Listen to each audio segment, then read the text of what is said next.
سيدنا محمد وعلى آله وأصحابه أجمعين. اللهم صل على سيدنا محمد وعلى آل سيدنا محمد كما صليت على إبراهيم وعلى آل إبراهيم في العالمين إنك حميد مجيد.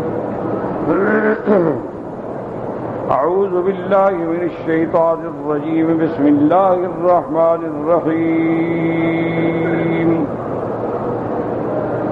الحمد لله الذي له ما في السماوات وما في الأرض وله الحمد في الآخرة وهو الحكيم الخبير. يعلم ما يلج في الأرض وما يخرج منها وما ينزل من السماء وما يعرج فيها وهو الرحيم الغفور. اللہ تبارک و تعالی نے کلام مقدس کی ان آیات میں اپنی عظمت کا بیان فرمایا ہے. اس سے پہلے الحمدللہ ہم نے سورۃ الاحزاب کی تلاوت کی ہے. سورۃ الاحزاب جو ہے وہ ساری کی ساری سورت تقریباً سرکار دو عالم سیدنا محمد مصطفیٰ صلی اللہ علیہ وسلم کی شان اور آپ کی عظمت کے بیان میں، کیونکہ اللہ تبارک و تعالی نے جتنی مخلوق پیدا فرمائی ہے ان میں سب سے افضل جو ہیں وہ اللہ کے انبیاء اور رسول ہوتے ہیں. اور پھر اللہ نے تقریباً 1,24,000 یا کم اور زیادہ اللہ کے علم میں ہے نبی پیدا فرمائے ہیں، اور ان میں 313 جو ہے وہ رسول ہیں، اور رسول نبی سے افضل، کیونکہ ہر رسول جو ہے وہ نبی ہوتا ہے، ہر نبی جو ہے وہ رسول نہیں ہوتا. یعنی یوں آسان سمجھ لیں کہ موسیٰ علیہ السلام رسول بھی ہیں نبی بھی ہیں، کیونکہ صاحب کتاب ہیں، صاحب شریعت. سیدنا ہارون علیہ السلام نبی تو ہیں لیکن رسول نہیں، کیونکہ وہ تورات پہ عمل پیرا. تو 313 جو ہیں وہ اللہ نے رسول بھیجے ہیں. پھر ان 313 میں اللہ نے 5 اولو العزم من الرسل بھیجے ہیں، وہ ان سے افضل ہیں. اور پھر اللہ تبارک و تعالی نے ان 5 میں سے بھی سب سے افضل، سب سے اکمل، سب سے اجمل سیدنا محمد مصطفیٰ ہیں صلی اللہ علیہ وعلی آلہ واصحابہ وسلم. اسی لیے یاد رکھیں کہ مثلا سیدنا آدم علیہ السلام کو ابو البشر کا خطاب تو ملا ہے کہ وہ پورے انسانوں کے باپ ہیں. سیدنا ابراہیم الخلیل علیہ السلام کو ابو الانبیاء کا خطاب ملا ہے کہ ان کی اولاد میں بہت نبی ہیں. لیکن جو خطاب رحمت دو عالم کو ملا امام الانبیاء وہ کسی کو نہیں ملا. امام الانبیاء جو ہیں وہ صرف حضرت محمد مصطفیٰ. بلکہ اس کو یوں سمجھیں کہ بعض علماء کرام نے اور مفسرین عظام نے رحمت اللہ علیہم اجمعین نے عجیب بات فرمائی ہے. انہوں نے فرمایا کہ ہر نبی اپنی امت کے لیے نبی ہوتا ہے، لیکن ہمارے آقا جو ہیں وہ نبیوں کے لیے بھی نبی ہیں، وہ نبی الانبیاء بھی ہیں. کہ اللہ تبارک و تعالی نے انبیاء سے عہد لیا تھا کہ ثم جاءکم رسول مصدق لما معکم لتؤمنن به ولتنصرنہ، کہ سب سے بعد میں ایک میرے نبی آئیں گے حضرت محمد مصطفیٰ، اگر تم ان کا زمانہ پاؤ تو ان پر ایمان بھی لانا اور ان کی مدد بھی کرنا. حالانکہ اللہ جانتے ہیں کہ حضور تو سب سے آخر میں آئیں گے، کسی نبی کے ہوتے ہوئے حضور پاک نہیں آئیں گے، لیکن یہ عظمت شان ہے محمد مصطفیٰ کی صلی اللہ علیہ وسلم کہ اللہ تبارک و تعالی نے ہر نبی سے، ہر پیغمبر سے یہ عہد لیا ہے کہ لَتُؤْمِنُنَّ بِهِ وَلَتَنْصُرُنَّهُ، اور یاد رکھیں کہ اسی عہد کے مطابق تمام انبیاء نے اس عہد کو پورا کیا ہے کہ لیلۃ المعراج میں تمام انبیاء حضرت آدم سے لے کر حضرت عیسیٰ علیہ السلام تک حضور صلی اللہ علیہ وسلم کے پیچھے کھڑے ہوئے، حضور امام بنے اور وہ مقتدی بنے، تو انہوں نے حضور کی تصدیق بھی کی اور حضور صلی اللہ علیہ وسلم کی نصرت بھی کی اور حضور صلی اللہ علیہ وسلم کی شان کی گواہی بھی۔ تو یہ شان جو ہے یہ بھی سیدنا محمد مصطفیٰ کے لیے ہے، اور اسی طرح حضور کی شان میں سید الاولین والآخرین کہ آپ سب کے سردار ہیں، جیسے کہ رحمت دو عالم نے خود بھی ارشاد فرمایا کہ انا سید ولد آدم، اللہ نے آدم کی جتنی اولاد پیدا کی ہے میں سب کا سردار ہوں۔ تو اس صورت مبارک میں اللہ نے حضور کی شان بیان کی کہ سرکار دو عالم صلی اللہ علیہ وسلم کو نہ آمدن ایذا پہنچاؤ، نہ سہون ایذا پہنچاؤ، نہ لفظن ایذا پہنچاؤ، نہ عملاً ایذا پہنچاؤ۔ میرے مدنی کی شان اتنی بلند ہے کہ اگر ان کو ایذا پہنچائی تو تمہارے عمل جو ہیں ہمیشہ کے لیے ہبط ہو جائیں گے اور ختم ہو جائیں گے۔ اور اسی طرح یہ شرف بھی اللہ نے میرے نبی کو دیا ہے کہ صحابی ہے، صدیق ہے، شہید ہے، ولی ہے، اس کی بیوی کا نکاح اس کی وفات کے بعد کسی دوسرے سے ہو سکتا ہے، لیکن اللہ نے فرمایا خبردار میرے مدنی کو ایذا نہ پہنچانا، وَلَا تَنْكِحُوا مِنْ أَزْوَاجِهِ، اور اللہ کے نبی کی وفات کے بعد بھی ان کی بیویوں سے نکاح ناجائز ہے، تاکہ وہ بیویاں بھی محفوظ رہیں اور تم بھی ایذا پہنچانے سے محفوظ رہیں۔ وہ امہات المؤمنین ہیں اور ان کو اللہ نے نبی کے لیے چن لیا ہے، وہ دنیا میں بھی آپ کی بیویاں ہیں اور آخرت میں بھی آپ کی بیویاں۔ اسی طرح اللہ نے پھر مسئلہ حجاب بیان فرمایا کہ ہر عورت کے لیے حجاب ضروری ہے۔ اچھا، ایک حجاب تو یہ ہے کہ اپنے گھر میں رہے اور بلا ضرورت گھر سے باہر نہ نکلے۔ سب سے پہلا حجاب جو ہے وہ چار دیواری کا ہے کہ وَقَرْنَ فِي بُيُوتِكُنَّ وَلَا تَبَرَّجْنَ تَبَرُّجَ الْجَاهِلِيَّةِ الْأُولَىٰ، اللہ نے فرمایا اپنے گھروں کے اندر قرار پکڑو۔ یہی وجہ تھی کہ جب بی بی عائشہ صدیقہ رضی اللہ تعالی عنہا سیدنا عثمان کے قصاص کے ضمن میں مجبور ہو کے گھر سے نکلی اور سیدنا علی رضی اللہ تعالی عنہ سے مقابلہ ہو گیا، حالانکہ دونوں مقابلہ نہیں چاہتے تھے، نہ حضرت علی چاہتے تھے نہ سیدہ عائشہ چاہتی تھیں، لیکن اللہ کی تقدیر کا یہ فیصلہ تھا۔ اس کے بعد ساری زندگی بی بی عائشہ روتی رہی اور اس کے بعد فرمایا میری تمنا تھی کہ میں بھی، چونکہ حجرہ بھی میرا ہے جو روضہ ہے حضور صلی اللہ علیہ وسلم کا، بی بی عائشہ فرماتی ہے میری تمنا تھی کہ میں بھی روضے کے اندر دفن ہو جاؤں، لیکن مجھ سے جو اجتہادی غلطی ہو گئی ہے اب میں چاہتی ہوں کہ مجھے جنت البقیع میں باقی خواتین کے ساتھ دفن کیا جائے۔ ساری زندگی روتی رہی کہ اللہ کا حکم تھا کہ گھر سے باہر نہ نکلو، اگر میں گھر سے باہر نہ جاتی تو یہ واقعہ بھی شاید نہ ہوتا۔ وَقَرْنَ فِي بُيُوتِكُنَّ وَلَا تَبَرَّجْنَ تَبَرُّجَ الْجَاهِلِيَّةِ الْأُولَىٰ، یاد رکھو بی بی عائشہ کا حق تھا کہ قصاص کا مطالبہ کریں، لیکن جو لڑائی ہوئی وہ دشمنوں نے، منافقوں نے دونوں طرف سے غلط فہمیاں پیدا کر کے لڑا دیا۔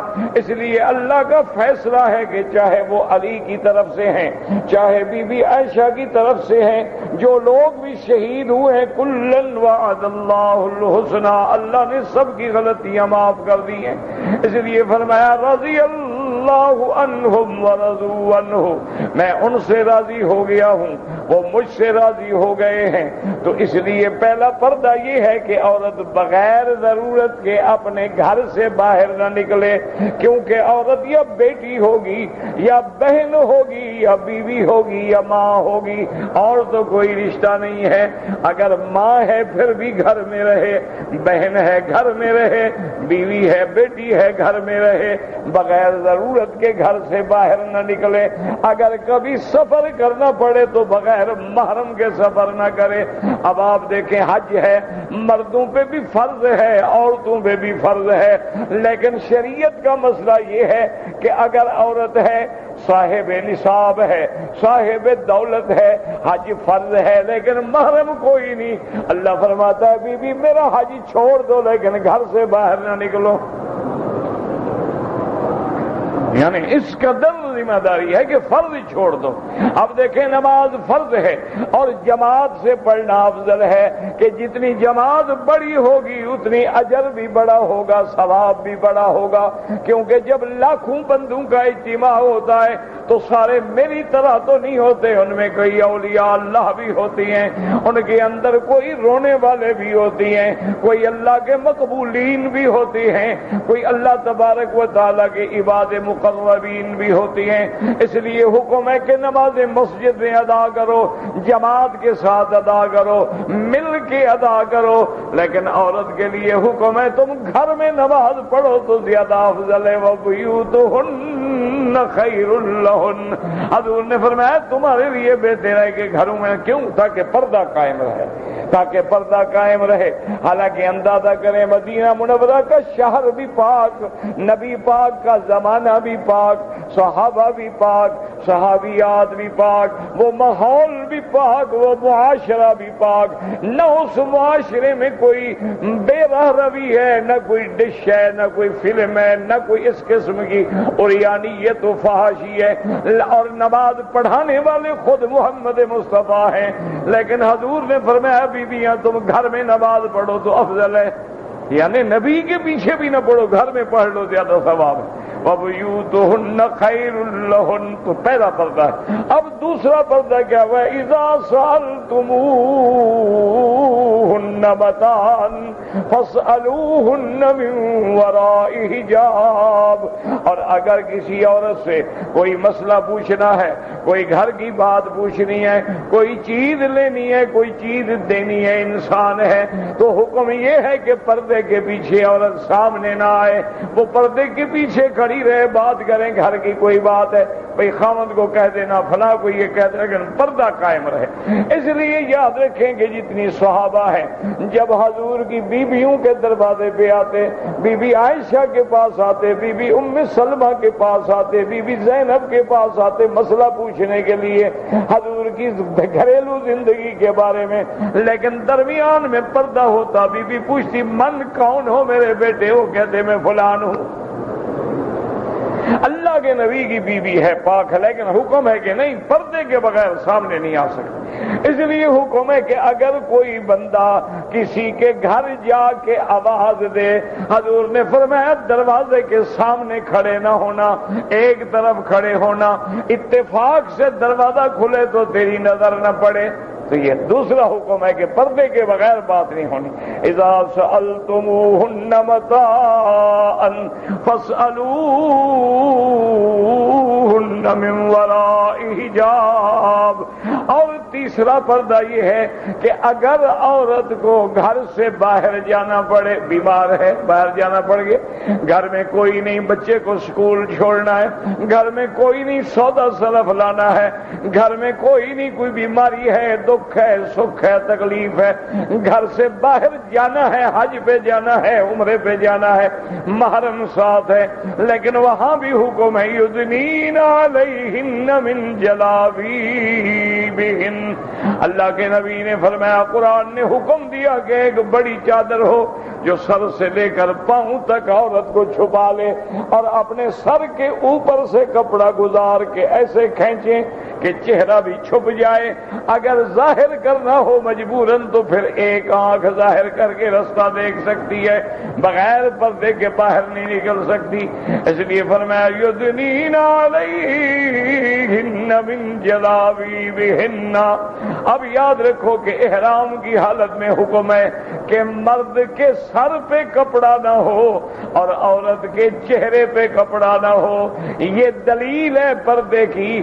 اگر ہمیشہ چہرے پہ کپڑا نہ ہو تو پھر احرام میں حکم دینے کی کیا ضرورت؟ کیا مطلب ہوا کہ ہر حال میں تو پردہ ہو لیکن صرف احرام کی حالت میں چہرے پہ کپڑا نہ ہو۔ اب اس کا مسئلہ بھی بی بی عائشہ نے حل کر دیا، فرماتی ہیں اذا هذین الرجال صدلنا علی وجوہنا۔ بی بی عائشہ فرماتی ہے جب ہم دیکھتے کہ کوئی مرد قریب آ رہے ہیں ہم کپڑا اپنا کھینچ کے پردہ کر لیتے تھے، اور جب مرد دور ہو جاتے تو کپڑا ہٹا لیتے۔ اس سے مسئلہ سمجھ آ گیا کہ حالت احرام میں بھی عورت اگر غیر مرد سامنے ہے تو پردے میں رہے گی، اور اگر مرد نہ ہو تو چہرے سے پردہ ہٹا لے، چہرہ کھلا رکھ سکتی ہے۔ اگر ایک کمرے میں ہے غیر محرم سامنے ہے، جہاز میں ہے غیر محرم سامنے ہے، بسوں میں ہے غیر محرم سامنے ہے، تو پھر اپنے کپڑے کو لٹکا لے جیسے گھونگھٹ نکالی جاتی ہے۔ اللہ نے یہ بھی پردے کا حکم دے دیا، اور اسی طرح اللہ نے حکم دیا کہ کوئی مسلمان عورت اگر کوئی غیر محرم بات کرے تو نرم لہجہ اختیار نہ کرے۔ یہ بھی پردہ ہے کہ تیری آواز پہ بھی پردہ ہے۔ اسی لیے دیکھیں کہ عورت مؤذن نہیں بن سکتی، عورت امام نہیں بن سکتی۔ وجہ کیا ہے کہ جیسے اس کے بدن پہ پردہ ہے اس کے آواز پہ بھی پردہ ہے کہ اس کی آواز کوئی نہ سنے، اس کی آواز پر بھی پردہ ہے کہ تیری اگر اذان دے گی تو اذان لوگ سنیں گے، آواز جائے گی۔ اس لیے حکم ہے کہ عورت اگر قاریہ ہے تو وہ اس انداز میں تلاوت نہ کرے کہ لوگ اس کی آواز سنیں، اس کی آواز پہ بھی پردہ ہے۔ چہ جائے کہ نعتیں پڑھے، چہ جائے کہ کیسٹ بھر بھر کے نعتوں کے بیچے جائیں خواتین کے نام سے، یہ اللہ کے نبی کے نام پہ اللہ کے نبی کی مخالفت ہو رہی ہے۔ اس لیے حکم ہے کہ بالکل نرم بات نہ کریں۔ فَيَطْمَعَ الَّذِي فِي قَلْبِهِ مَرَضٌ۔ اللہ نے فرمایا اگر نرم بات کرو گی تو جس کے دل کے اندر بیماری ہے، کوئی بندہ شہوانیت کا مارا ہوا ہے، زنا کا مارا ہوا ہے، تو تیری نرم بات سے اس کو جرأت ہو جائے گی آگے قدم بڑھانے کی۔ قُلْنَ قَوْلًا مَّعْرُوفًا، بس کام کی بات کرو، اس سے زیادہ بات نہ کرو۔ اور اسی طرح اللہ کے نبی نے یہ بھی حکم دیا کہ جب عورت اگر گھر سے باہر نکلے اپنے پاؤں کو زمین پہ مار کے نہ چلے، شاید اس کے پاؤں میں زیور ہو تو اس کی آواز بھی کوئی نہ سنے۔ اور اگر زیور نہیں ہے، آج کل تو اتنی ایسی جوتیاں بنا دی گئی ہیں کہ دور سے پتہ لگے کہ کوئی عورت آ رہی ہے۔ یہ حرام ہے شریعت میں کہ وہ زمین پہ پاؤں مار کے چلے تاکہ لوگوں کی توجہ ہو۔ اور اسی طرح میرے پاک نبی نے رحمت دو عالم صلی اللہ علیہ وآلہ آلہ وصحابہ وسلم تسلیما کثیرا کثیرا، آپ نے فرمایا کہ جو عورت تنگ لباس پہن کے یا باریک لباس پہن کے یا بالوں کا کچھ حصہ کھلا چھوڑ کے یا بازو ننگے کر کے یا پنڈلیاں ننگی کر کے پاؤں ننگے کر کے پرفیوم چھڑک کے غیر مردوں میں جاتی ہے، حضور نے فرمایا یہ عورت زانیہ عورت کے حکم میں ہے۔ اور اسی طرح یاد رکھیں کہ میرے نبی رحمت دو عالم سیدنا محمد مصطفیٰ صلی اللہ علیہ وسلم نے فرمایا کہ اذا خرجت المرأة، جب عورت گھر سے نکلتی ہے، استشرفها الشیطان، شیطان ساتھ ہو جاتا ہے، پھر اس کو بہکاتا ہے۔ اچھا، ان سارے احکام کے بعد پھر ایک پردہ ہے جو مردوں کے لیے بھی پردہ ہے اور عورتوں کے لیے بھی پردہ ہے. یاد رکھیں مردوں کے لیے کیا پردہ ہے؟ قل للمؤمنین یغضوا من ابصارہم. اللہ نے فرمایا میرا نبی ایمان والے مردوں کو حکم دے دیں کہ اگر کوئی عورت سامنے آئے تو اپنی آنکھیں نیچے جھکا لیں. یہ مرد کے لیے بھی پردہ ہے. وَقُلْ لِلْمُؤْمِنَاتِ يَغْضُضْنَ مِنْ أَبْصَارِهِنَّ. اور فرمایا ایمان والی عورتوں کو بھی حکم دے دو کہ اتفاق سے مرد سامنے آ گیا, محرم جا رہی ہے, مرد سامنے آ گیا تو اپنی نظروں کو نیچے کر لیں, اپنی نظروں کو جھکا لیں. جو نظر اچانک پڑے گی وہ تو اللہ معاف کر دیں گے, اگر دوبارہ غور کر کے دیکھو گے تو پھر ہر نظر جو ہے وہ بھی زنا کے حکم میں ہے. حضور نے فرمایا حدیث رسول اللہ ہے العینان تزنیان. حضور نے فرمایا آنکھیں بھی زنا کرتی ہیں, آپ نے فرمایا ہاتھ بھی زنا کرتے ہیں, پاؤں بھی زنا کرتے ہیں. والفرج یصدق کلہ او یکذبہ. صحابہ نے پوچھا کیا مانا؟ حضور نے فرمایا جب غیر عورت کو آنکھیں دیکھتی ہیں یہ آنکھوں کا زنا ہے, جب ان سے ہاتھ ملاتے ہیں اور مصافحہ کرتے ہیں اور جناب ہاتھ ملا کے ہنس رہے ہیں تو فرمایا یہ ہاتھوں کا زنا ہے. جب تم غیر محرم کی طرف چل کے جا رہے ہو تو یہ پاؤں کا زنا ہے. اس کے بعد یہ زنا ہوگا یا نہیں ہوگا, لیکن پہلے تو سارے مراحل طے ہو گئے. اس لیے یاد رکھیں کہ علماء عرب علماء فرماتی ہیں کہ الاول والنظرۃ. علماء فرماتی ہیں کہ سب سے پہلی چیز جو ہے غیر محرم کے چہرے پہ نظر ڈالنا ہے. النظرۃ ثم الخطرۃ. جب نظر ڈالو گے تو دل میں برے خیال پیدا ہوں گے. ثم الخطرۃ ثم الخطبۃ. جب دل میں خیال آئے گا تو اب قدم اٹھے گا, عورت کی طرف جاؤ گے, جب اس طرف جاؤ گے تو ثم الخطیہ, تو پھر گناہ ہوگا. اس لیے قرآن کہتا ہے وَلَا تَقْرَبُوا الزِّنَا إِنَّهُ كَانَ فَاحِشَةً وَسَاءَ سَبِيلًا. اللہ نے قرآن میں یہ نہیں فرمایا کہ زنا نہ کرو, اللہ کہتے ہیں زنا کے قریب بھی نہ جاؤ. یہ نہیں فرمایا کہ لا تزنوا لا تفعلوا الزنا, نہ فرمایا لا تقربوا الزنا, زنا کے قریب ہی نہ جاؤ. کیا معنی؟ جس گلی میں خطرہ ہے گلی چھوڑ دو, نظر ڈالنے میں خطرہ ہے نظر چھوڑ دو, بات کرنے میں خطرہ ہے بات چھوڑ دو. جب قریب نہیں جاؤ گے تو آگ کیسے لگے گی؟ قریب جاؤ گے تو کسی وقت شارٹ سرکٹ ہو سکتی ہے. اس لیے اللہ پاک نے پابندیاں لگا. اس سارے قرآن پاک میں اللہ نے یہ احکامات بیان کیے ہیں الحمدللہ, جو ہم نے سورۃ الاحزاب میں پڑھے. اور اس کے بعد آخر میں کیا بیان تھا؟ يَسْأَلُكَ النَّاسُ عَنِ السَّاعَةِ قُلْ إِنَّمَا عِلْمُهَا عِندَ اللَّهِ. اللہ نے فرمایا میرے محبوب لوگ آپ سے پوچھتے ہیں کہ قیامت کب ہے, آپ بتلا دیں کہ قیامت کی تعیین کا علم اللہ کے سوا کسی کو نہیں ہے. کب ہوگی؟ اللہ کے سوا. قیامت ہوگی یہ یقین ہے. قیامت کی نشانیاں بھی موجود ہیں, علامات صغریٰ بھی ہیں کبریٰ بھی ہیں, لیکن کب ہوگی یہ علم خاص ہے جو اللہ کے سوا کسی کو نہیں. اللہ نے کسی پیغمبر کو بھی نہیں دیا, کسی نبی کو بھی نہیں دیا, کسی ولی کو بھی نہیں دیا. قل انما علمها عند اللہ وما يدريك لعل الساعة تكون قريبا. اللہ نے فرمایا میرا مدنی آپ کیا جانے ہو سکتا ہے کہ قیامت قریب ہو, کیوں جس چیز کا پتہ نہ ہو کیا پتہ بھی آ جائے. تو اس لیے یاد رکھیں. اور قریب کا معنی یہ نہیں ہوتا لوگ جو دشمنان اسلام ہیں اور دشمنان دین ہیں, جیسے یہودی ہیں, نصارہ ہیں, وثنی ہیں, ہندوز ہیں اور غیر مسلم فرقے ہیں, وہ کہتے ہیں دیکھو جی اسلام کہتا ہے قیامت قریب ہے, ہزاروں سال گزر گئے.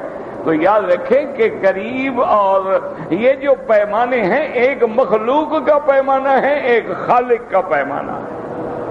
خالق اور مخلوق کے پیمانوں میں فرق ہوتا ہے, یاد رکھیں. اب دیکھیں قرآن کہتا ہے قل متاع الدنیا قلیل.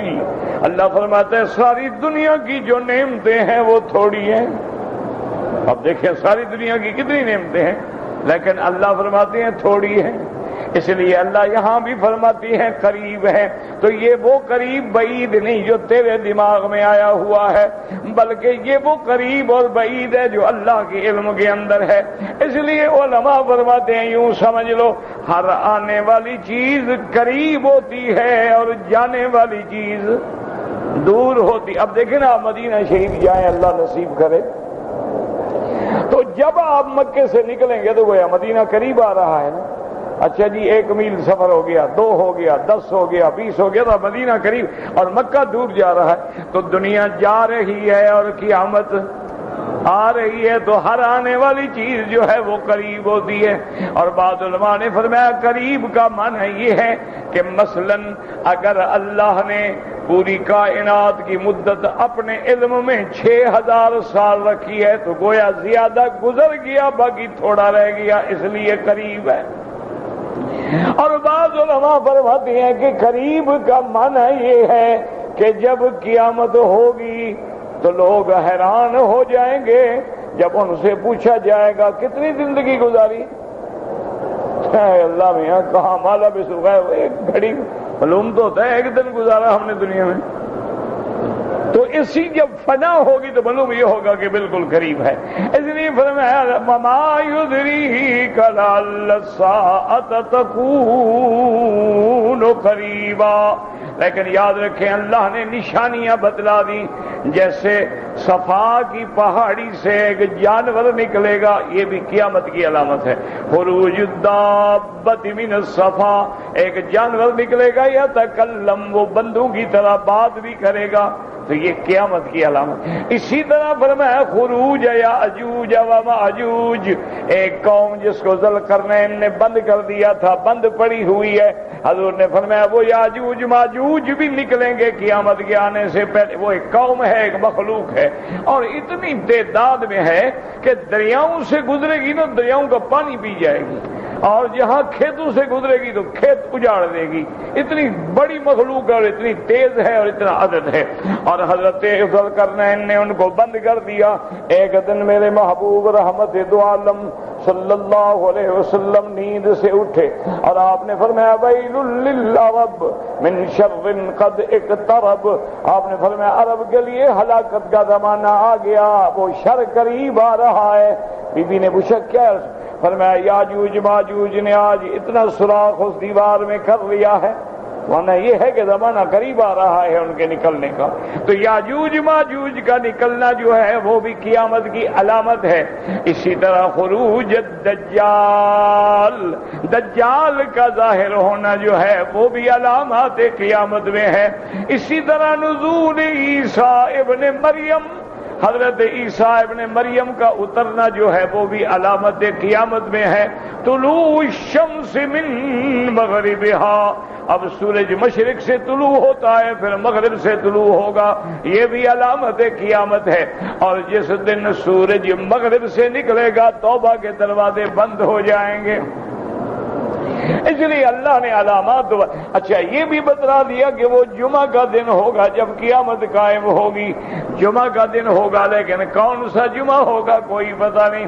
اللہ نے فرمایا میرا مدنی جو لوگ کافر انکار کرتے ہیں قیامت کا پوچھ رہے ہیں ان کو بھلا کیا فائدہ ہوگا؟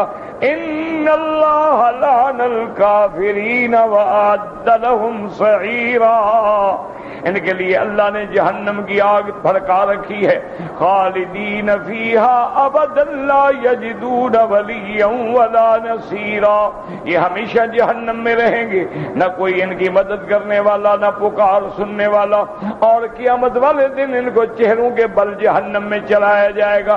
یہ واقعہ پھر آخر میں کیا آیا؟ یا ایھا الذین آمنوا لا تکونوا کالذین آذوا موسیٰ فبرأہ اللہ مما قالوا وکان عند اللہ وجیہا، اللہ نے فرمایا ایمان والو تم بھی ایسے نہ بن جانا جس طرح لوگوں نے حضرت موسیٰ علیہ السلام پہ عیب لگائے، خبردار میرے مدنی پہ کوئی عیب نہ لگانا۔ خبردار میرے مدنی کی بیویوں پہ کوئی عیب نہ لگانا، خبردار آپ کے اہل بیت پہ کوئی عیب نہ لگانا، خبردار آپ کے صحابہ پہ کوئی عیب نہ لگانا، حضور کو دکھ نہ پہنچانا، کیونکہ اللہ کے نبی نے فرمایا من احبہم فبحبی احبہم، جو صحابہ سے محبت کرتے ہیں وہ میری محبت کی وجہ ہے، ومن ابغضہم فببغضی ابغضہم، اور جن کے دلوں میں صحابہ کا بغض ہے دراصل وہ بغض محمد مصطفیٰ سے ہے۔ فرمایا ومن آذاہم، جو میرے صحابہ کو گالیاں دیتی ہیں، تبرہ کرتے ہیں، برا کہتے ہیں، ان کو ایذا پہنچاتی ہیں، فقد آذانی، وہ مجھے ایذا پہنچاتے ہیں، ومن آذانی، اور جو مجھے ایذا پہنچاتا ہے، فقد آذ اللہ، وہ اللہ کو ایذا پہنچاتا ہے، ومن آذ اللہ فیوشک ان یاخذہ، اور جو اللہ کو ایذا پہنچاتا ہے قریب ہے کہ اللہ اس کو پکڑ لے، تو اس لیے فرمایا خبردار میرے نبی کو ایذا نہ پہنچا۔ اور آخر میں بعد سورت ختم فرمائی کہ یا ایھا الذین آمنوا اتقوا اللہ، ایمان والو ہر حال میں اللہ سے ڈرتے رہو، علیحدہ ہو، سفر ہو، حضر ہو، خلوت ہو، جلوت ہو، تجارت ہو، عبادت ہو، ہر حال میں دل میں اللہ کا ڈر رکھو، وقولوا قولا سدیدا، اور جب بات کرو سچی کرو، جھوٹی نہ ہو، ثواب ہو، خطا نہ ہو، مستقیم ہو، ٹیڑھی میڑھی گول مول نہ ہو، قولوا قولا سدیدا، اگر یہ کرو گے یصلح لکم اعمالکم، باقی دنیا کے کام، دین کے کام سارے تمہارے میں بہتر کر دوں گا، ویغفر لکم ذنوبکم، جو تمہارے گناہ ہیں وہ بھی بخش دوں گا، ومن یطع اللہ ورسولہ فقد فاز فوزا عظیما، جس شخص نے اللہ کے رسول کی فرما برداری کی وہ بڑی کامیابی کو پہنچ گیا۔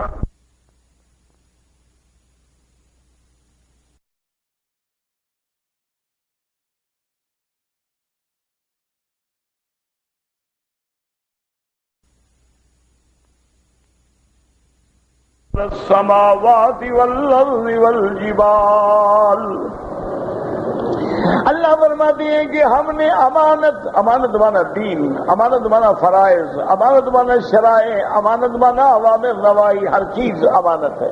اللہ نے فرمایا ہم نے دین اسلام، احکام، تکلیف، امانت آسمانوں پہ رکھی، پہاڑوں پہ رکھی، زمین پہ رکھی، لیکن وہ بوجھ نہ اٹھا سکے، حملہ الانسان، لیکن انسان نے بوجھ اٹھا لی۔ اب بوجھ اٹھا لیا ہے تو پھر اب ذمہ داری کو نبھاؤ، پورا کرو گے تو جزا ملے گی، اگر خیانت کرو گے تو پھر سزا ملے گی۔ اچھا اللہ نے یہ تکلیف دنیا میں کیوں اتاری؟ فرمایا لیعذب اللہ المنافقین والمنافقات، تاکہ مرد منافق ہیں یا ان کو عذاب دیں، والمشرکین والمشرکات، مشرکین مرد اور عورتیں جو ہیں تاکہ مشرکوں کو لیے بھی عذاب، وَيَتُوبَ اللَّهُ عَلَى الْمُؤْمِنِينَ وَالْمُؤْمِنَاتِ، اور اللہ مہربانی فرمائیں، رحمت فرمائیں ان پہ جو ایمان والے مرد ہیں یا عورتیں ہیں، وَكَانَ اللَّهُ غَفُورًا رَحِيمًا، اللہ بخشنے والے بھی ہیں اور مہربان بھی ہیں۔ یاد رکھو جب قرآن پڑھا کرو، جب ایسی آیتیں آئیں کان اللہ غفور الرحیم، دعا مانگا کرو کہ اللہ ہمارے گناہ بھی معاف کر دے، ہم پر بھی رحمتیں فرما دے۔ قرآن پڑھنے کا معنی یہ ہوتا ہے کہ جہاں رحمت کی آیتیں آئیں رحمت مانگو، جہاں عذاب کی آیتیں آئیں پناہ مانگو اللہ سے۔ تو یہ سورۃ الاحزاب کا آخر تھا۔ آج جو ہم نے سبق پڑھا ہے وہ سورۃ سبا ہے۔ فرمایا الحمدللہ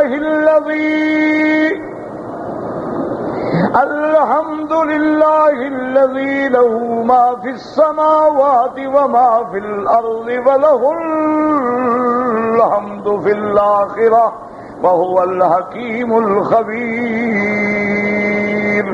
یعلم ما یلج فی الارض وما یخرج منها وما ينزل من السماء وما يعرج فيها وهو الرحيم الغفور.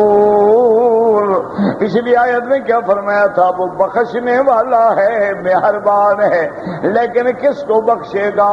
جس کا اس پہ ایمان ہوگا. جو مانتا نہیں اس کو کیوں بخشے؟ جو مشرک ہے اس کو کیوں بخشے؟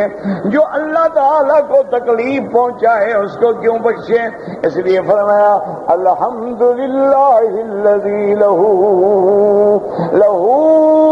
ما فی السماوات وما فی الارض. یاد رکھیں یہ سورت سبا جو ہے یہ سورت مکیہ ہے.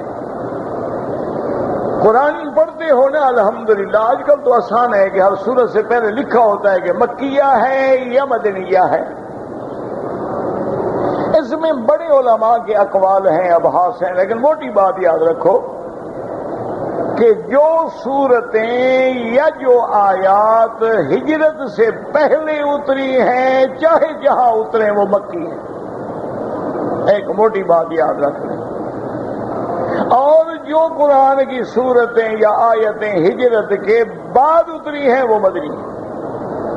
اب مثال کے طور پہ دیکھیں کہ الیوم اکملت لکم دینکم، یہ کہاں اتری؟ عرفات میں. عرفات تو مکے کے ساتھ ہے نا، حرم کے باہر عرفات ہے. یہاں حرم کی حد ختم ہوتی ہے وہاں 1 کلومیٹر آگے عرفات ہے. لیکن یہ آیت مدنیہ ہے. سورت مرسلات مینا میں اتری. مینا تو حرم میں ہے لیکن مدنیہ ہے. وجہ کیا ہے کہ ہجرت کے بعد اتری ہے. تو جو آیتیں ہجرت کے بعد اتریں گی یا صورتیں ہجرت کے بعد اتریں گی وہ مدنیہ ہیں، اور جو ہجرت سے پہلے اتری وہ مکیہ ہیں. کیونکہ میرے مدنی پاک کی زندگی 2 حصے ہے، ایک مکی زندگی ہے، ایک مدنی زندگی. آپ کی 40 سال کے بعد نبوت ملی، آپ نے 13 سال مکے میں رہے تو 53 سال گویا مکی زندگی ہے. اور 10 سال بعد میں آپ نے مدینے گزارے تو وہ مدنی زندگی ہے. تو جو مکی زندگی میں اترا وہ مکیہ کہلائی، اور جو مدنی زندگی میں اتری وہ مدنیہ کہلائی. اب تو آسان ہے نا کہ علماء نے کتابوں میں لکھ دیا، تفسیروں میں لکھ دیا، ورنہ پہلے معلوم کرنے کے لیے علماء نے اس کے طریقے رکھے تھے کہ اگر اس میں توحید کا مسئلہ ہے، نبوت کا مسئلہ ہے، قیامت کا مسئلہ ہے، مشرکین کا رد ہے، صاف ظاہر ہو گیا مکی صورت ہے. اگر اس میں نماز ہے، زکوٰۃ ہے، حدود ہے، قصاص ہے، منافقین کا ذکر ہے، سمجھ آ گیا مدنی صورت ہے. کیونکہ وہ تو سارا شریعت وہاں نازل ہوئی ہے، یہاں تو صرف توحید تھی. یہاں 13 سال تو اللہ کے نبی نے بنیادی مسئلے بیان فرمائے نا، باقی جتنے احکام ہیں تمام تکمیل جو ہے وہ مدینہ منورہ میں ہوئی. تو یہ سورت سبا جو ہے یہ مکیہ سورت ہے، اور یعنی یہ ہجرت سے پہلے اتری ہے. اللہ پاک اس میں فرماتے ہیں الحمدللہ الذی لہ ما فی السماوات وما فی الارض.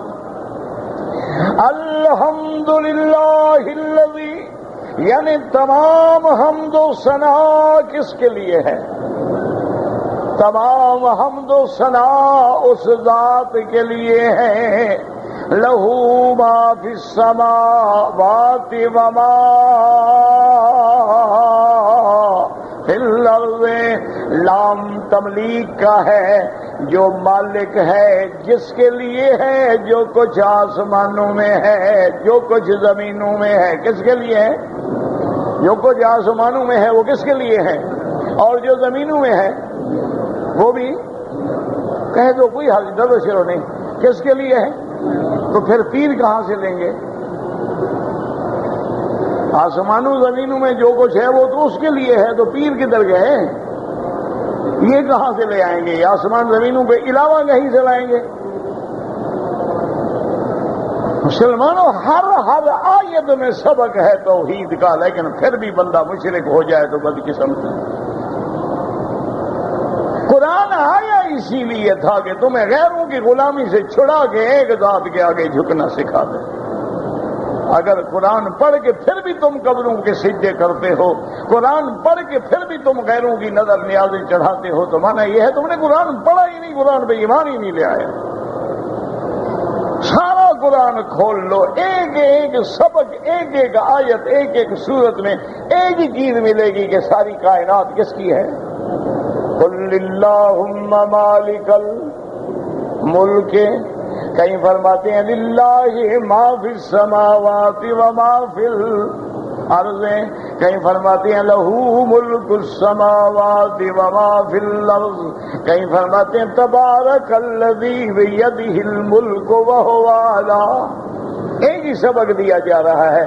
لیکن یاد رکھو مسلمانوں کے سمجھ میں نکتہ توحید آ تو سکتا ہے، لیکن تیرے دماغ میں بت خانہ ہو تو کیا کہیے۔ اب یہ ہے کہ توحید ہے، خدا کا کعبہ مل گیا، یہاں بھی ڈھونڈ رہے ہیں، اور جی حتیم میں سنا ہے قبریں ہیں، اور جی حجر اسود کے قریب بھی سنا ہے قبریں ہیں، اور جی مسجد خیف میں بھی سنا ہے 70 نبی کی قبر ہے، یعنی کعبے کے بعد بھی قبریں ڈھونڈ رہا ہے۔ اس سے بڑی بدقسمتی کیا ہے؟ اس کو کون مسئلہ سمجھا ہے مجھے بتاؤ؟ کوئی دنیا کا مولوی اس کو سمجھا سکتا ہے جب تک اللہ ہدایت کے فیصلے نہ کرے؟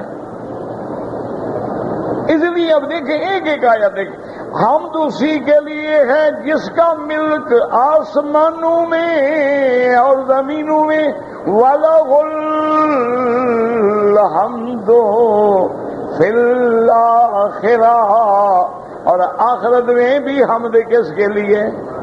تاکہ کوئی یہ نہ سمجھے کہ دنیا میں تو اس کے لیے ہے، آخرت میں کسی اور کے لیے۔ فرمایا نانا، دنیا میں بھی حمد اسی کے لیے ہے اور آخرت میں بھی حمد اسی کے لیے کہ مومن جب جنت میں جائیں گے تو کیا کہیں گے؟ الحمدللہ الذی ہدانا لہذا وما كنا لنهتدي لولا ان هدانا اللہ۔ مومن کہیں گے الحمدللہ الذی اذهب عنا الحزن، اللہ تیرا حمد ہے، تیرا شکر ہے کہ تو جنت کا راستہ دکھلا دیا، تو نے ہمیں جنت میں پہنچا لیا۔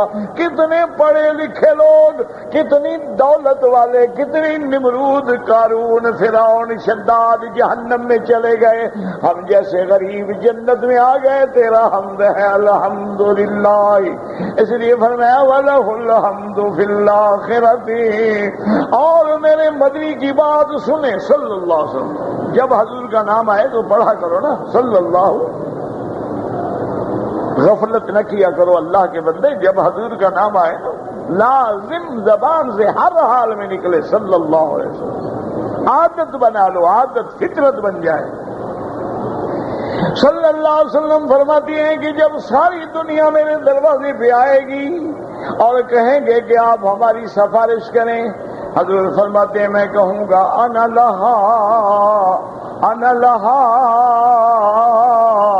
انا لہا، آنے والوں تسلی کرو، اس صفات کے لیے تو میں ہی ہوں، اللہ نے جس کو چن لیا ہے۔ اور حضور فرماتے ہیں اچھا آپ کیسے شفاعت کریں؟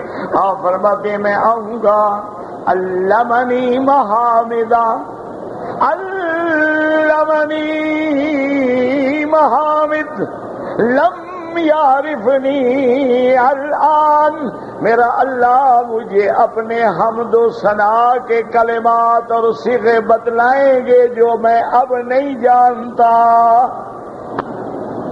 یعنی ابھی تو حمد کی تعلیم بھی مکمل نہیں ہوئی اور علم غیب کہاں سے آ گیا؟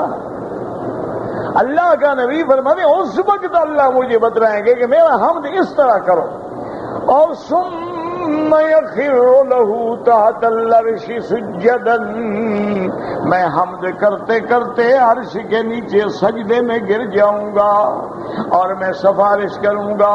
اس کے بعد حکم ہوگا ارفع راسک سل تعطی، حکم ہوگا محمد اٹھا لو سر، تمہاری درخواست قبول ہے۔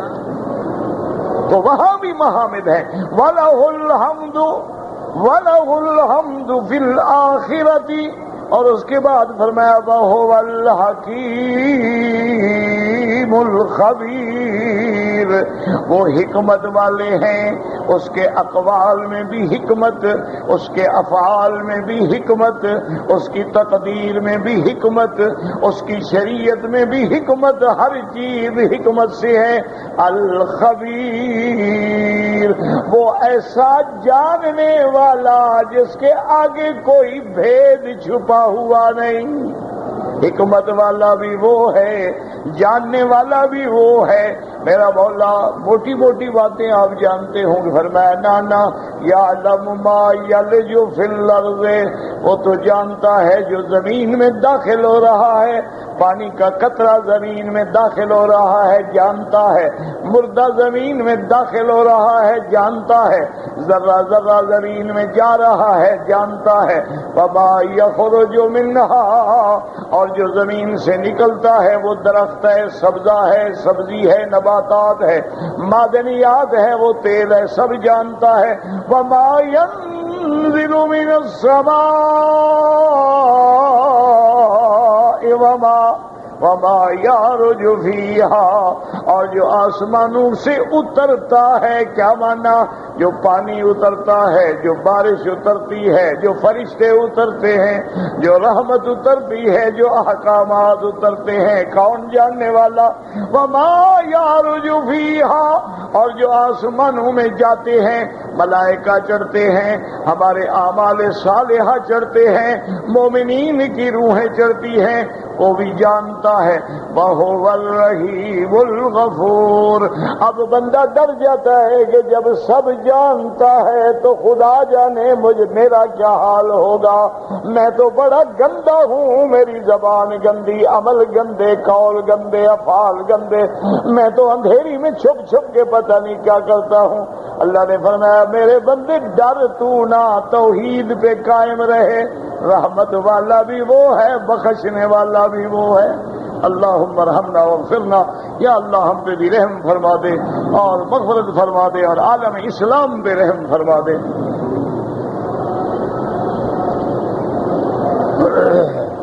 حجر اسود اور رکن یمانی کے علاوہ کسی جگہ کعبے کو چھونا یا بوسہ دینا منع ہے، کعبۃ اللہ کو چھونا منع ہے۔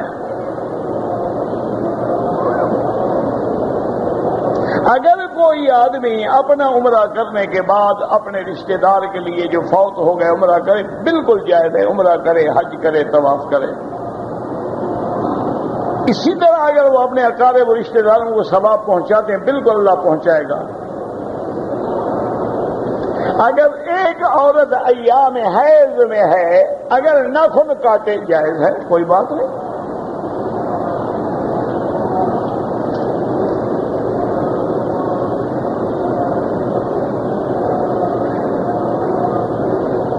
کہتے جی کہ طواف زیارت کے بغیر حج نہیں ہوتا، بالکل صحیح پڑھا ہے آپ نے۔ صرف یہ نہیں کہ حج نہیں ہوتا، حج بھی نہیں ہوتا، اور اس پر عورت بھی، اپنی بیوی بھی حلال نہیں ہوتی جب تک طواف زیارت نہ کرے، بیوی پہ خاوند بھی حلال نہیں ہوگا۔ کہتا ہے جی اب ہم کیا کریں، کیوں کیا کریں، کیا مشکل ہو گئی ہے بھائی؟ اگر حیض آ جائے نہ جاؤ، اپنے ملک بیٹھ جاؤ، میں نہیں جاتا جب تک طواف نہ کروں، میرا حج ہے، حج کے لیے آیا ہوں، میرا حج مکمل ہی نہیں ہوا۔ آپ کا گروپ جاتے ہیں، جانے دیں، آپ اپنی سیٹ چھوڑ دیں، بعد میں چلے جائیں۔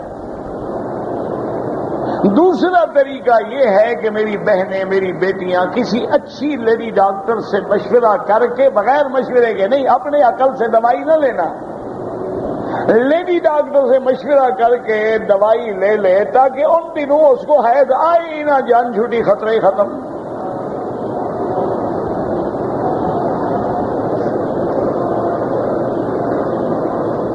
عورتوں کا مکے کے مسجد الحرام کے علاوہ مسجدوں میں نماز پڑھنا جائز ہے، بالکل جائز ہے۔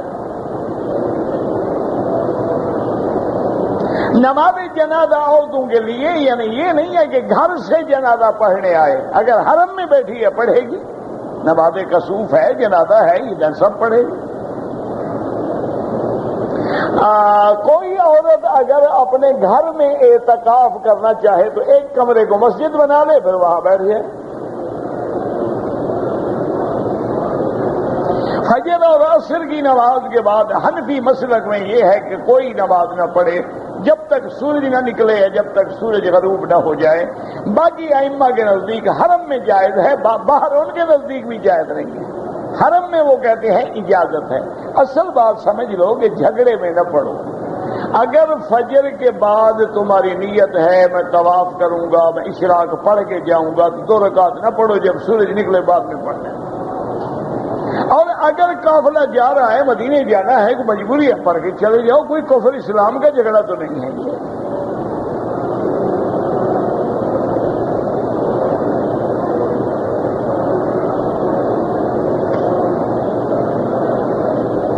اگر میری نماز کوئی قضا ہوئی ہے، سب سے پہلا علاج ہے توبہ کرو. اس انشاءاللہ اللہ توبہ سے گناہ معاف کر دیں گے. لیکن ہمت یہ کرو کہ نفل کے بجائے قضا پڑھتے رہو، اندازہ کر کے پڑھتے رہو، اللہ قبول کرے گا. اس کی وجہ یہ ہے نا کہ حضور کی جب نماز قضا ہوئی تو آپ نے قضا پڑھی، یہ نہیں کہا کہ اچھا بھائی سارے استغفار کر لو، قضا نہیں پڑھتے. جب خندق میں آپ کی نمازیں قضا ہوئی پھر بھی آپ نے قضا پڑھی. تو اس لیے احناف کہتے ہیں کہ اگر زندگی کی قضا ہے وہ بھی پڑھتا رہے، ہو یا عصر کی نماز ہو یا کوئی نماز ہو. امام ابو حنیفہ رحمت اللہ علیہ کے نزدیک مقتدی کو فاتحہ نہیں پڑھنی، نہ سورت پڑھنی ہے. حنابلہ کے نزدیک یہ ہے کہ اگر نماز فجر ہے، مغرب ہے، عشاء ہے، امام زور سے قرآن پڑھ رہا ہے تو نہ پڑھے. ظہر عصر میں چونکہ امام آہستہ پڑھتا ہے لہذا پڑھ لے. اصل بات ان جھگڑوں میں نہ پڑے میرا بھائی. یہ ائمہ پہ اللہ کروڑوں رحمتیں کرے. مثلا امام ابو حنیفہ رحمت اللہ علیہ ہوں یا امام شافعی، کوئی گھر سے مسئلہ نہیں بناتا. ان کا کام یہ ہوتا ہے کہ مسائل کو واضح کر کے امت کے سامنے رکھ دیں. مسئلہ تو وہی قرآن و سنت میں ہوگا. اب دیکھیں ایک حدیث میں ہے کہ لا صلاۃ الا بفاتحۃ الکتاب، کہ فاتحہ کے بغیر نماز نہیں ہوتی. حدیث آمنا و صدقنا ہمارا ایمان ہے کہ فاتحہ کے بغیر نماز نہیں ہو. اچھا اب دوسری حدیث آ گئی کہ اذا قرأ فانصتوا، جب امام پڑھے تم چپ کرو. تیسری حدیث آ گئی من کان لہ امام فقراۃ الامام لہ قراۃ، جس کا امام ہو امام کا پڑھنا مقتدی کا پڑھنا ہے. تیسری حدیث آ گئی. قرآن آ گیا اذا قرئ القرآن فاستمعوا لہ وانصتوا، جب قرآن پڑھا جائے سنو اور چپ کرو. اسی طرح پانچویں حدیث آ گئی، حضور نے فرمایا من ادرک الرکوع فقد ادرک الرکعہ، جو بندہ رکوع میں مل گیا گویا اس کو رکعت مل گئی. اب اس نے پڑھا تو کچھ بھی نہیں. تو اس لیے علماء نے ان کو جمع کیا کہ اکیلے ہو ہر حال میں فاتحہ پڑھو، کہ فاتحہ کے بغیر نماز نہیں ہوتی. امام کے پیچھے ہو، اگر زور سے امام پڑھ رہا ہے اذا قرأ فانصتوا، جب وہ پڑھے تم چپ رہو. اس حدیث پہ بھی عمل ہو گیا، قرآن کی آیت پہ بھی ہو گیا کہ جب قرآن پڑھا جائے چپ کرو اور سنو. اچھا اگر ظہر عصر ہے تو جس امام کی قرات ہے وہ مقتدی کی قرات ہے، اس حدیث پہ بھی عمل ہو گیا. یہ تو تحقیق ہے ائمہ کی. کوئی آدمی اپنے گھر سے بات نہیں کرتا ہے. بس دعا کرو کہ اللہ ہمیں بغض سے، اناد سے اور تعصب سے بچا لے. یہ بڑی بدقسمتی ہے کہ کوئی جماعت صحابہ کو گالی دے اور کوئی ائمہ کو گالی دے. یہ اللہ کی ناراضگی کی علامت ہے. کی نماز میں بڑا فرق ہے، اور مرد کے لیے اول صف افضل ہے، عورت کے لیے آخر ہے. اور عورت کے لیے ہر وہ نماز اس انداز میں جس میں زیادہ پردہ ہو وہ افضل ہے.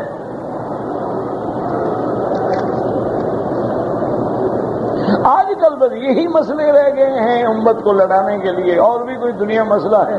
کفر اسلام کو مٹانا چاہتا ہے اور تم ابھی تک ان مسئلوں میں لڑ رہے ہو. کافروں نے قرآن نیا لکھ دیا ہے، وہ قرآن کو مٹا رہے ہیں.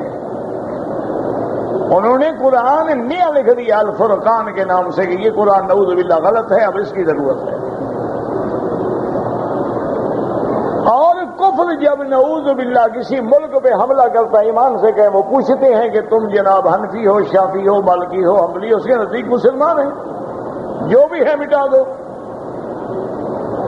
کفر اسلام کو مٹانے پہ ہے، اور ہم آج بھی اسی جگہ کھڑے ہیں کہ جب اسپانیہ پر اور کفار نے حملہ کیا تھا اس وقت بھی ہم یہ بحث کر رہے تھے کہ کوا حلال ہے یا حرام ہے۔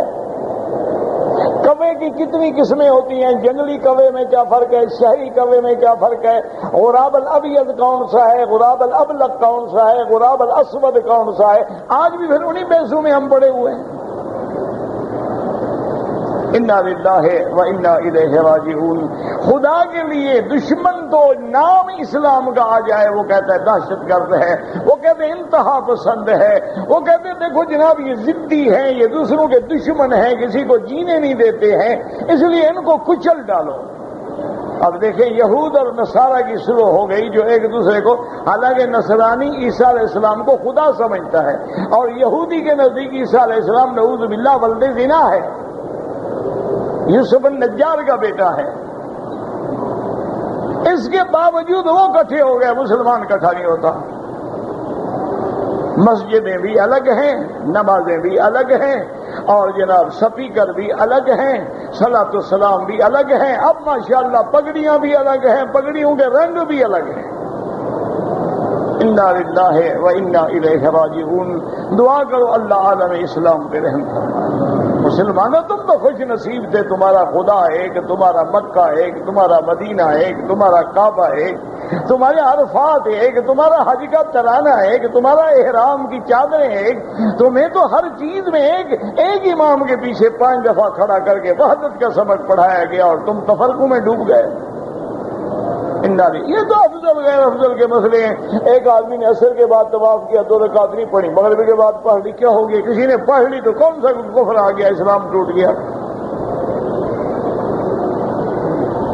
انہی مسائل میں امت کو لڑا کے اب یعنی آدمی جاتا ہے نا جی یہ کس کی مسجد ہے، انہوں نے کہا جناب یہ دیوبندیوں کی۔ اچھا یہ انہوں نے کہا بریلویوں کی ہے، یہ انہوں نے کہا اہل حدیثوں کی ہے۔ بھئی وہ خدا کی بھی ہے۔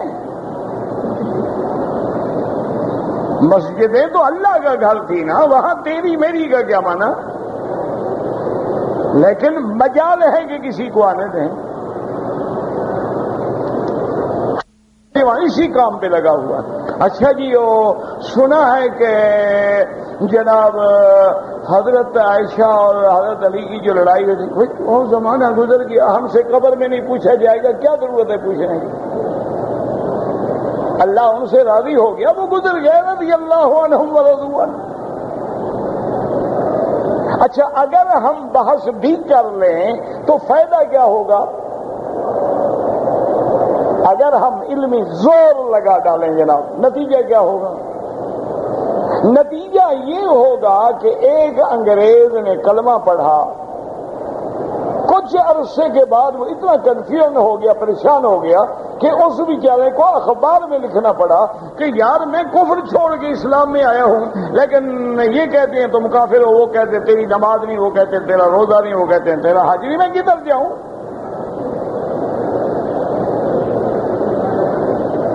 اللہ سے ڈریں اور حضور کی امت کو نہ لڑائیں، یہ زمانہ ہے امت کو ملائیں۔ کیا ہے طواف کیا ہے، 2 نفل بھی پڑھے، لیکن صفا مروہ نہیں دوڑا تو بکری ادا کریں، اور سر بھی منڈائیں اور ایک بکری دم بھی ادا کریں۔ ایک آدمی احرام باندھ کے آیا، مکے میں آیا، بخار ہو گیا، احرام اتار دیا تو بعد میں عمرہ بھی کرے اور دم بھی دے۔ کیوں اتار دیا بھائی؟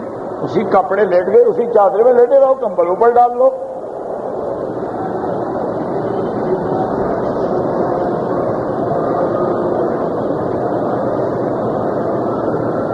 اور سائنس کہتی ہے کہ زمین گھومتی ہے، سائنس تو بہت کچھ کہتی ہے جناب، سائنس تو یہ بھی کہتی ہے کہ ساری ڈان کی گولی بہت فائدہ مند ہے، 10 سال کے بعد کہتی ہے خبردار نہ کھانا، ان سے کینسر ہو جاتا ہے۔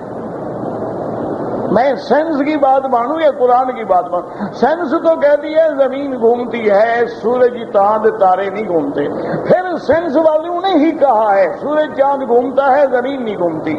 اب جدید تحقیق وہ کہتے ہیں دونوں گھومتے ہیں، تو سائنس والی کون سی بات مانے؟ یہ تو اللہ کہتے ہیں والشمس القمر قدرناها منازل لا الشمس ينبغي لها ان تدرك القمر ولا الليل سابق النهار وكل في فلك يسبحون. آج یاد رکھیں آخر سائنس اسی جگہ آئے گی جس جگہ اللہ کا قرآن. سائنس جھوٹی ہو سکتی ہے، قرآن غلط نہیں ہو سکتا. مدینہ منورہ سے سیدھا مینا آئے، حج افراد کا احرام باندھ کے آ جائیں سیدھا مینا، کوئی مسئلہ نہیں. رقم سے شیئر خریدتا ہوں، شیئر یعنی حصص خریدتا ہوں، یہ دیکھنا پڑے گا جس کمپنی کے آپ شیئر خریدتے ہیں وہ کاروبار کیا کرتی ہے. وہ شراب بیچتی ہے تو تیرے شیئر بھی حرام ہے. اگر وہ کاروبار حلال کرتی ہے تو تیرا شیئر بھی حلال ہے. دیکھنا یہ پڑے گا نا کس چیز کے شیئر خرید رہے ہو. وہ خنزیر کا کاروبار کرتے ہو تو شیئر خرید رہے ہو.